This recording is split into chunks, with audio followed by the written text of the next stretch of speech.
Hello बच्चों, स्वागत है सभी का क्रॉस एडुकेयर प्लेटफॉर्म पे। बेसिकली लास्ट लेक्चर में हमने देखा था law of conservation of linear momentum, और इसमें पहला हम लोगों ने एप्लीकेशन देखा था रिक्वायर्ड वेलोसिटी ऑफ गन। आज का जो हमारा सेकेंड एप्लीकेशन है इसका वेरिएबल मास पे बेस्ड है।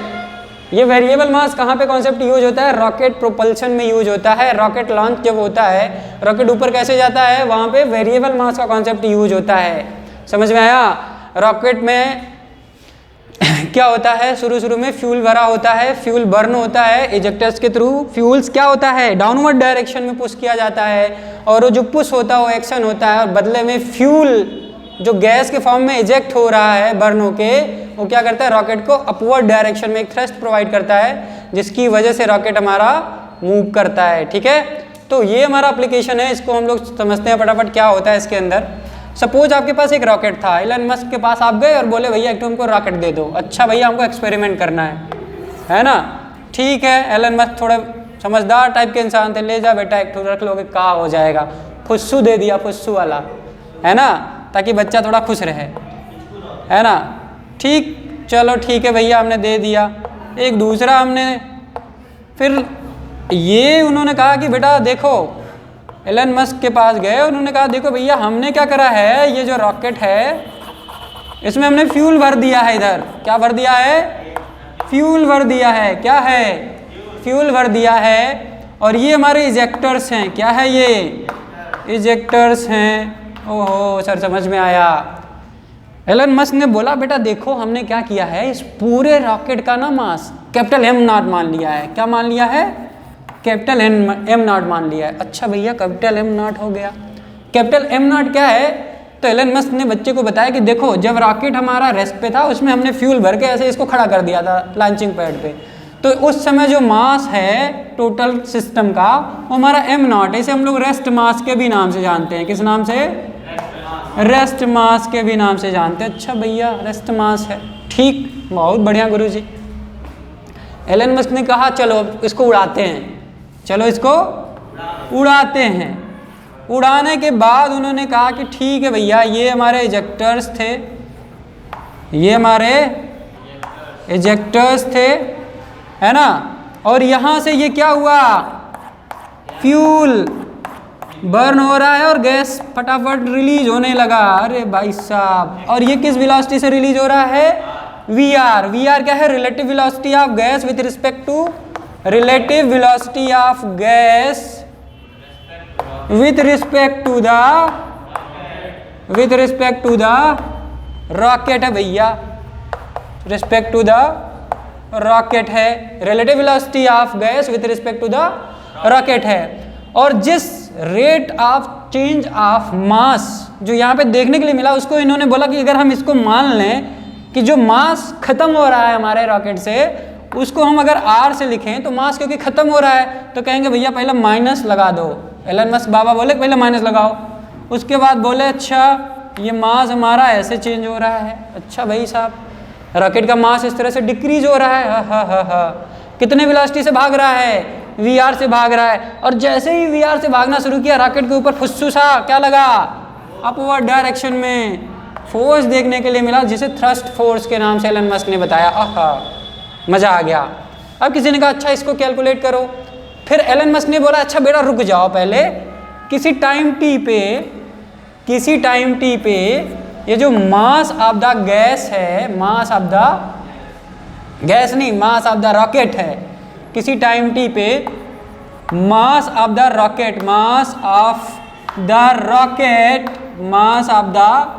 रॉकेट एट टाइम टी क्या मान लिया? कैपिटल एम मान लिया। अच्छा भाई साहब, किसी टाइम टी पे जब हमने थ्रस्ट फोर्स लगाया तो मतलब लगना शुरू हुआ, तो हमने मान लिया उस समय इसके पास मान लो मास एम रहा हो। मास कितना बचा हो? एम बचा हो। ये मास of the system at any time T है। बात समझ में आया? ओके सर, बहुत बढ़िया, बहुत मजा आया। हमने कहा अच्छा एक बात बताओ, ये जो थ्रस्ट फोर्स अपवर्ड डायरेक्शन में लग रहा था, थ्रस्ट फोर्स अपवर्ड डायरेक्शन में लग रहा था, इसे बोलते हैं थ्रस्ट या अपवर्ड फोर्स या पुल, या इसी को हम लोग जानते हैं थ्रस्ट के नाम से। किस नाम से? थ्रस्ट के नाम से। अच्छा सर, हम पहले क्या कर रहे हैं, विदाउट या निगलेक्टिंग ग्रेविटी, अगर मान लो हमने ग्रेविटी को निगलेक्ट कर दिया, भैया एक बार हमने क्या किया, कहा कि भाई साहब एक बार ग्रेविटी को निगलेक्ट कर दो, निगलेक्ट ग्रेविटी, ग्रेविटी को एक बार निगलेक्ट कर दीजिए, ओहो हो, तब देखिए थ्रस्ट फोर्स कितना लगा, तब देखिए थ्रस्ट फोर्स, ये थ्रस्ट फोर्स मान लीजिए यहाँ दे दिया, इसके बारे में हमने कहा नहीं सोचा, एक बार थ्रस्ट फोर्स के बारे में बता दीजिए सर। तो देखिए सबसे पहले तो थ्रस्ट फोर्स अपवर्ड डायरेक्शन में लग रहा है और गैसेस रिलीज हो रहा है डाउनवर्ड डायरेक्शन में। तो थ्रस्ट फोर्स हम बात किसके लिए लिखने जा रहे हैं, मान लो हमने बोल दिया कि ये हमारा फोर्स है, ये हमारा डाउनवर्ड डायरेक्शन में फोर्स है, ये हमारा डाउनवर्ड डायरेक्शन में फोर्स है, ये डाउनवर्ड डायरेक्शन में फोर्स है, थ्रस्ट नहीं है, ये डाउनवर्ड डायरेक्शन में जो गैसेस भाग रहा है ना, उसका ये फोर्स है। तो बोला अच्छा थ्रस्ट फोर्स तो उसको उल्टा लग रहा है, तो कहा अच्छा ठीक है उल्टा लग रहा है तो माइनस साइन लगा दो।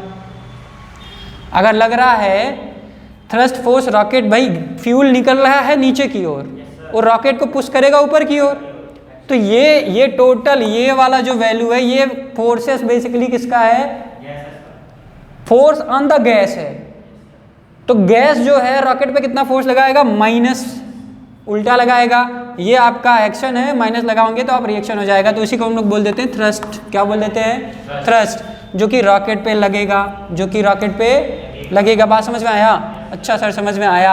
अब क्या करना है सर, अब हम कहेंगे भाई साहब एक काम करिए, एक्सेलरेशन है टाइम t निकाल लीजिए, कि भाई साहब जिस टाइम पे ये थ्रस्ट फोर्स लग रहा था उस टाइम पे देख लो कि इस रॉकेट पे अपवर्ड डायरेक्शन में कितना एक्सेलरेशन आ रहा है, ये कितने एक्सेलरेशन से मूव कर रहा है ये निकाल लो। तब जब हम ग्रेविटी के बारे में नहीं सोच रहे हैं, तो थ्रस्ट फोर्स का मतलब क्या हुआ, जितना मास बचा था और जो एक्सेलरेशन हमें निकालना है is equals to minus dm/dt into VR। VR क्या है, relative velocity of gas with respect to the rocket है। अच्छा सर समझ में आया। हमने क्या किया, इसको हम क्या लिख सकते हैं, dm/dt, माइनस dm/dt को हम r से भी लिख सकते हैं ना। तो हमने कहा भाई साहब एक्सेलरेशन अगर हम लिखना चाहें तो माइनस कैपिटल dm/dt है ना, VR डिवाइडेड बाई m लिख दीजिए, ये एक्सेलरेशन आ गया। और अगर हम r के टर्म में बात करें तो ये वैल्यू हमारी r है, ये वैल्यू हमारी क्या है, स्मॉल r है, तो हम इसको लिख सकते हैं r VR divided by capital M। समझ में आया। तो ये एक्सेलरेशन आया बिना ग्रेविटी के। सर क्या आया, बिना ग्रेविटी के आया। किसी ने बोला अच्छा हम ग्रेविटी अगर मान लेते कि धरती भी खींच रही है रॉकेट को नीचे की ओर, तब बता दो क्या फोर्स होगा। तो भैया अगर ग्रेविटी है, इफ ग्रेविटी इन्वॉल्व, अगर ग्रेविटी इन्वॉल्व हो गया तो इस प्रोसेस में ग्रेविटी तो इन्वॉल्व ही होगा। अगर हमने ग्रेविटी को भी इन्वॉल्व कर दिया तो भाई साहब जो नेट फोर्स होगा रॉकेट पे वो क्या होगा, thrust minus m into g, जो भी उस समय मास बचा था, into acceleration due to gravity. धरती नीचे खींच रही है ना इसको, धरती तो इस पूरे सिस्टम को नीचे खींच रही है जी से ना, मतलब एक्सेलरेशन ड्यू टू ग्रेविटी तो नीचे की ओर है ना, तो ये हो जाएगा थ्रस्ट फोर्स माइनस mg। अब हम क्या करेंगे, थ्रस्ट फोर्स की वैल्यू यहाँ पे लिखेंगे, ठीक है। तो नेट फोर्स की वैल्यू क्या है, नेट फोर्स की वैल्यू क्या है बताइए, नेट फोर्स की वैल्यू मास इंटू ए नेट है, मास इंटू ए नेट है। अच्छा सर, तो थ्रस्ट फोर्स की वैल्यू हमने तो ये लिखी है, थ्रस्ट की वैल्यू हमारी क्या है, ये इसमें मास से आप मल्टीप्लाई कर दीजिए तो r इंटू वी आर है। देखिए थ्रस्ट फोर्स की वैल्यू क्या है, ये चीज़ है, तो minus dm/dt VR divided by capital M minus m into G, minus m into G, ये हमारा एक्सप्रेशन आ गया। अच्छा सर सही है। अब देखिए हमें ए नेट निकालना था, क्या निकालना था, ए नेट निकालना था। बहुत सही बात आपने बताई है, ए नेट निकालना है तो क्या करिए आप पूरे मास, पूरे इक्वेशन को, इस पूरे इक्वेशन को इस m से डिवाइड कर दीजिए, इस m से डिवाइड कर दीजिए। तो डिवाइड करेंगे तो क्या आएगा, माइनस dm/dt इंटू, अरे भाई ये हमारा सिर्फ फोर्स रहेगा, हमने यहाँ पे मास पहले ही एक्सेलरेशन का एक्सप्रेशन लिख दिया था, dm/dt minus dm/dt into V are, ये हमारा थ्रस्ट फोर्स है ना। तो ये हो जाएगा VR डिवाइडेड बाई m, और यहाँ capital M divide by capital M करोगे तो यह आएगा सिंपली G। बात समझ में आया। तो ये आया बेटा नेट एक्सेलरेशन, ये आया नेट एक्सेलरेशन। जब आप ग्रेविटी को इन्वॉल्व कर दोगे तो रॉकेट का नेट एक्सेलरेशन क्या होगा। अच्छा सर ये तो समझ में आ गया। सर ये बात बताइए, अगर हम कैपिटल M ना दें मतलब ये मास अगर आपको नहीं पता हो और बोल दिया जाए अच्छा सर ये बताओ, रेट हमने दे दिया, वीआर हमने दे दिया और इनिशियल मास हमने सिस्टम का दे दिया और बोल दिया कि भाई एक बताओ 10 सेकंड के बाद रॉकेट का एक्सेलरेशन कितना होगा, तो ऐसे केस में क्या करोगे सर? ऐसे केस में हम क्या करने वाले हैं, देखिए हम कहेंगे अच्छा जो m है हमारा ये वैल्यू है मास, उसको अगर हम कैलकुलेट करना चाहें तो भैया इनिशियल मास माइनस क्या लिख सकते हैं, rate of change of mass into T, जितने देर के बाद आप मास देखना चाह रहे हो, तो ये आ जाएगा किसी टाइम टी पे मास क्या बचा है रॉकेट का। समझ में आया? अच्छा सर समझ में आ गया। तो अगर हम m की जगह पे, इस m की जगह पे अगर ये वैल्यू m0 माइनस RT लिख दें तो कोई गलत होगा? नहीं सर गलत तो नहीं होगा, तो चलिए लिख देते हैं फिर। हाँ लिख सकते हैं। तो देखिए अगर मैं यहाँ पे लिख दूँ इस चीज़ को, यहाँ पे मैं अगर इसको लिख दूँ, क्या लिख दूँ सर? अच्छा इसको अगर मैं यहाँ पे R लिख दूँ तो कोई दिक्कत नहीं है? बिल्कुल सर, ये तो वही बात है जो पीछे दी गई है। ठीक है, ये हो गया हमारा R into V R divided by क्या हो जाएगा भाई साहब, m0 माइनस अरे भाई साहब RT, m0 minus RT minus G। तो ये किसी भी टाइम t पे क्या आ गया आपका, एक्सेलरेशन ऑफ रॉकेट आ गया, किसी भी टाइम t पे एक्सेलरेशन ऑफ रॉकेट आ गया। बात समझ में आया? इसमें कोई दिक्कत नहीं है ना? तो एक्सप्रेशन मैं यहाँ पे फिर से लिख दे रहा हूँ, एक्सेलरेशन ऑफ रॉकेट, जिसको नहीं समझ में आया देख लो, a net minus dm by dt into V R whole divided by m0 minus r into dt। Actually में ये भी हमारा क्या है, ये पूरा सेगमेंट ये भी r है, तो इसको भी r लिख दीजिए सर, है ना? लेकिन यहाँ पे हमारा g भी है, तो इसको भी अगर हम r लिख देंगे तो ये क्या हो जाएगा, r V R whole divided by m0 minus RT minus G हो गया सर, ये हमारा a नेट हो गया। देखिए हमने इसको फिर से एक बार लिख दिया। आई होप सो आपको समझ में आ गया होगा कि कैसे एक्सप्रेशन निकाला गया है। ठीक है, समझ में आया? तो ये ओवरऑल हमारा कहानी था। अब हमको एक दो सवाल इसमें फटाफट देखना है। चलिए हम लोग देखते हैं कैसे करते हैं ऐसे प्रॉब्लम्स को फेस, जब हमें एग्जाम में या कहीं हमें क्वेश्चन मिल जाए, किसी ने दे दिया भाई ऐसे ऐसे कैलकुलेट करना है तो बताओ क्या होगा एक्सेलरेशन वगैरह। तो इसको हम मिटा दें, अभी हो गया सबका। चलिए इसको इरेज करते हैं, फिर आगे बढ़ते हैं फटाफट।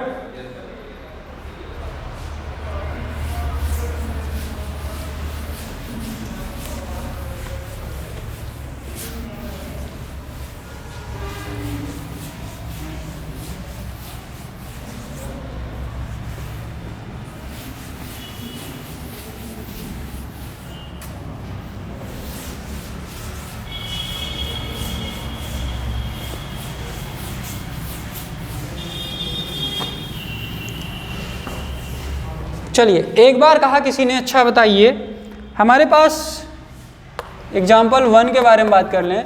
हमारे पास एक रॉकेट था, क्या था भैया, एक रॉकेट था, है ना?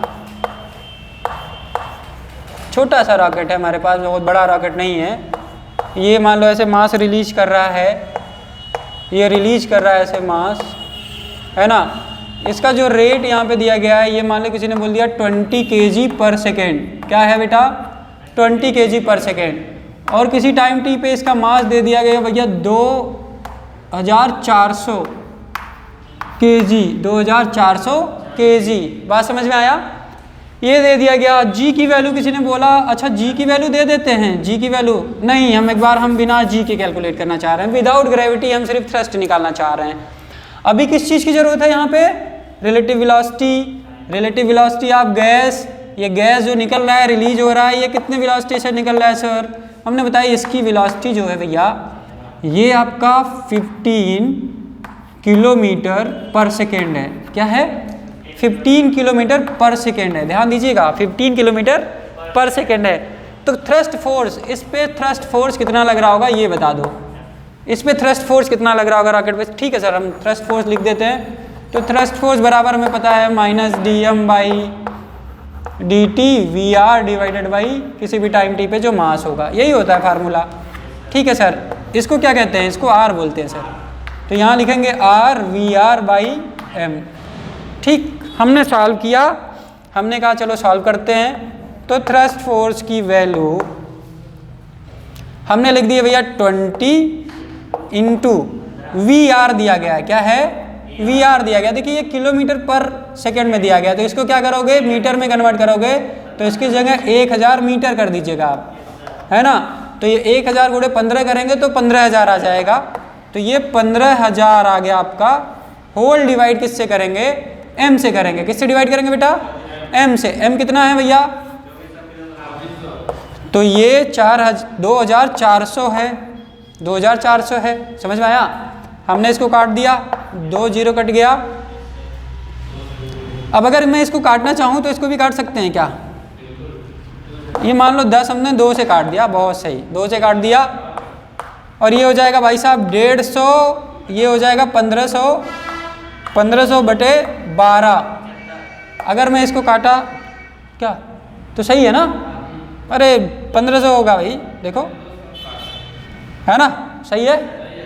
तो मैं अगर इसको डिवाइड कर दूं तो ये क्या आएगा? 1, फिर आया 3, फिर मैंने 2 से डिवाइड किया तो ये हो गया 2। हाँ 144 होता है, 12 बढ़ाइए में 144 होता है। हाँ सर होता तो है। तो यहाँ पे फिर से क्या बचा? 6 बचा।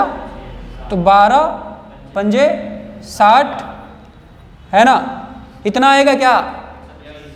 हाँ इतना आएगा भाई साहब। इतना हमारा ये हमने निकाला क्या है? क्या बता सकते हैं? ये फोर्स निकाला है, क्या निकाला है? अरे भाइयों, अरे अंधों, ये हमें थ्रस्ट फोर्स की वैल्यू नहीं, ये एक्सेलरेशन निकाला भैया। ये मास नीचे नहीं देख रहे हो? ये मास है कि नहीं है? ये किसी टाइम टी पे किसका फार्मूला है? एक्सेलरेशन का है ना। ए नेट मतलब एक्सेलरेशन, जब ग्रेविटी को हम लोग इग्नोर कर रहे हैं तो एक्सेलरेशन का फार्मूला था ना ये R V R by M. Thrust force का फार्मूला तो आर वी आर है, सिंपल। थ्रस्ट फोर्स का फार्मूला क्या है? थ्रस्ट फार्मूला क्या है? आर वी आर है, सिंपल। ये है, हमने मास से डिवाइड कर दिया तो एक्सेलरेशन आएगा भैया। ये एक्सेलरेशन का फार्मूला है। क्लास में बैठे रहेंगे, इन लोगों को समझ में नहीं आता क्या चल रहा है। हाँ हाँ सर यही चल रहा है। चलो, तो ए एक्सेलरेशन की वैल्यू क्या है बेटा? 125 मीटर पर सेकेंड स्क्वायर आ रहा है। बात समझ में आया? ये अपवर्ड डायरेक्शन में जो रॉकेट का एक्सेलरेशन है उसकी वैल्यू है। क्लियर है? और थ्रस्ट फोर्स की वैल्यू किसी ने पूछा, अच्छा थ्रस्ट की वैल्यू बता दो, तो करना कुछ नहीं है। थ्रस्ट फोर्स में ये रेट और ये गुणे ये कर दीजिए। तो थ्रस्ट अगर आपको कैलकुलेट करना है तो थ्रस्ट मैं यहाँ पे लिख के दिखा दूँ भैया। थ्रस्ट का फार्मूला तो यही था, सिंपल ना, इंटू वी आर। तो इसकी वैल्यू कितनी है? इसकी वैल्यू हमें कितनी दी हुई है? 20। और रिलेटिव वेलोसिटी हमने देखा अभी 15000 दिया हुआ है ना, 15000 है। ये आया इतना न्यूटन का अपवर्ड डायरेक्शन में फोर्स, है ना। ये थ्रस्ट फोर्स की वैल्यू है। समझ में आया?